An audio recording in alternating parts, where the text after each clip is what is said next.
السلام عليكم ورحمة الله وبركاته. أهلا بكم أصدقائي، يا رب كلكم تكونوا بخير. لو زهقتي من كل أنواع الأكل يبقى الوصفة دي عشانك انتي. سلطة الطحينة، كبدة بالفلفل وبطشة الثوم، خطيرة وتستحق التجربة.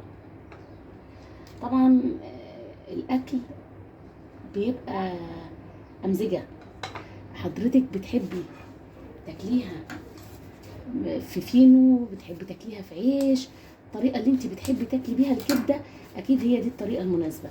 لكن ما تنسيش طبق الطماطم المخلله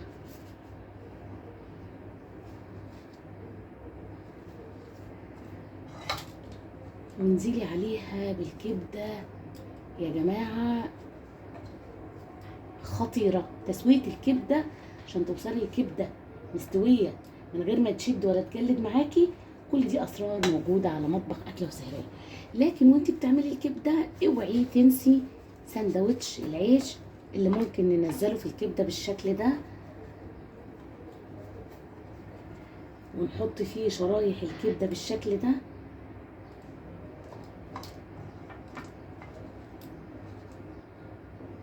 يا سلام يا جماعه، وغرقيها مخلل بالشكل ده. الطريقه اللي بتحبي تاكلي بيها سندوتش الكبده اكيد هي دي الطريقه المناسبه، لكن تفاصيل الوصفه نفسها مش هتلاقيها غير على مطبخ اكله وسهريه. الطريقه، المقادير، ادخلي معايا الفيديو وادخلي معايا القناه هتلاقي المكونات سهله جدا وبسيطه. ده نص كيلو من الكبده، محتاجه عصير ليمونتين 2، محتاجه حوالي 7 فصوص من الثوم. الكبده هي اساسها طشه الثوم، لكن تتعمل بالطريقه الصح كل ده هنشوفه مع بعض. كل ده هنشوفه مع بعض خطوه بخطوه. ده فلفل سبايسي هاخد منه قطعه وهضيف عليه ده فلفل بارد. تزودي الفلفل او تنقصي الفلفل ده بيرجع لحضرتك ولحبك للفلفل، سواء بتحبيها سبايسي او بتحبيها سواء بتحبيها سبايسي او بتحبيها بارده. معلقه من الملح، واساس الكبده هي معلقه كبيره من الكمون، معلقه كبيره من الكزبره، نص معلقه من السبع بهارات، تديها ريحه كده خطيره جدا. طبعا الثوم مع الفلفل مع الكمون والكزبره هدقهم لحد لما انعمهم تماما.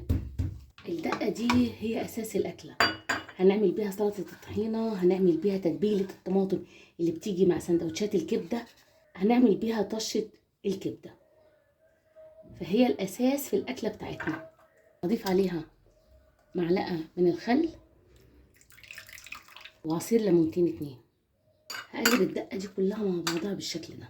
طبعا يا جماعه الكبده ما بتتغسلش، هضيفها هنا في الطبق. هضيف عليها معلقه من التتبيله اللي عملناها. قلبي الكبده بالتتبيله وهنركنها نص ساعه. التتبيله والثوم والليمون والخل يتبلوا الكبده، هركنها تتبل وبعدين هنكمل الوصفه مع بعض. على ما تتبل الكبده هنعمل سلطه الطحينه وهنعمل طماطم مخلله زي بالظبط اللي بتتباع مع سندوتشات الكبده. دي 3 معالق من الطحينه، هضيف عليهم نص كوبايه من الميه السخنه، هضيف عليها معلقه من الزيت مع الميه بتقلبيهم تقليبه واحده فبيمتزجوا مع بعض. هقلب الطحينه مع الميه السخنه مع الزيت لحد ما قوام الطحينه يكون ناعم ويكون كريمي. قوام الطحينه المظبوط اللي انا محتاجاه.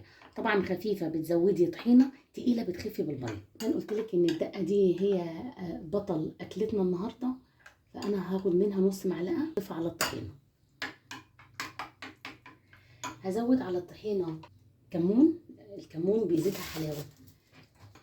هزود عليها خل لان الطحينه بتحتاج زياده في الحاجات دي، في الكمون وفي الخل، عشان يديها قوام كريمي جدا وناعم وتفتحي معاكي.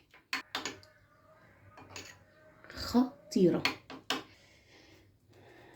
طبعا الطماطم لو عايزه تحشيها زي ما هي سليمه كده ده بيرجع لحضرتك وبيرجع لرغبتك. انا هقطعها حلقات عشان تبقى سهله ان انا احطها في السندوتش. الطماطم المخلله هي اساس سندوتش الكبده. نص معلقه من الدقه اوزعها على الطماطم واحاول اقلبها في الطماطم كلها عشان تتبل معايا. الطماطم تعمليها بوقت كافي عشان تتبل وتشرب من التتبيله.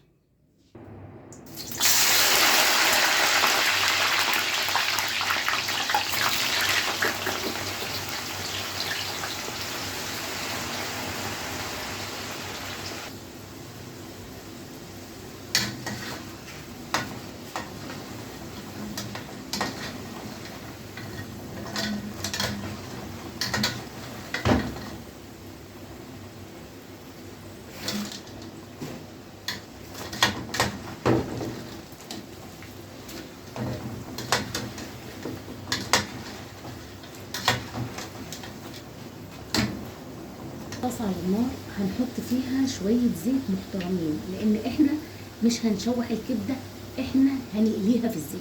وجودها في كميه زيت محترمه بيخليها طريه جدا وقلبها طري ومش ناشفه. اول ما يسخن الزيت هننزل باخر معلقه من معلقه التتبيله اللي احنا عاملينها.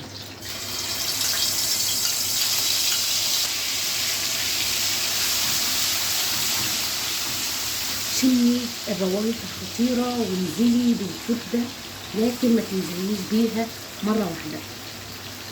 الكبده ما بتقعدش على النار غير 25 دقيقه وبتكون استوت.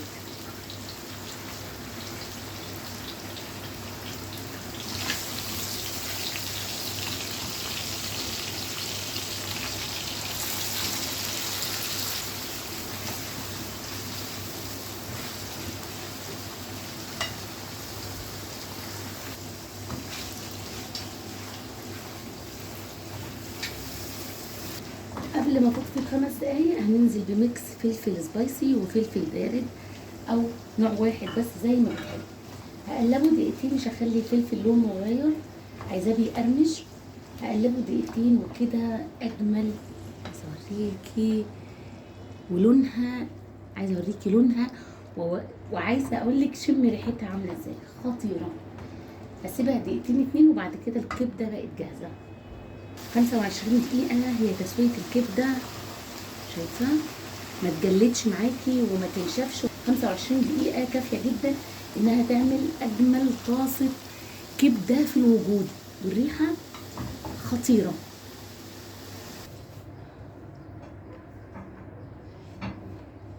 عملنا الكبدة، قلنا بطاطس مقرمشة جدا والطماطم المخلله وميكس من تشكيله المخلل وسلطه الطحينه. وبكده اقول لك استمتعت جدا معاكي بالفيديو، يا رب اكون فدتك ولو بمعلومه بسيطه، واستودعكم الله واشوفكم فيديو تاني جديد.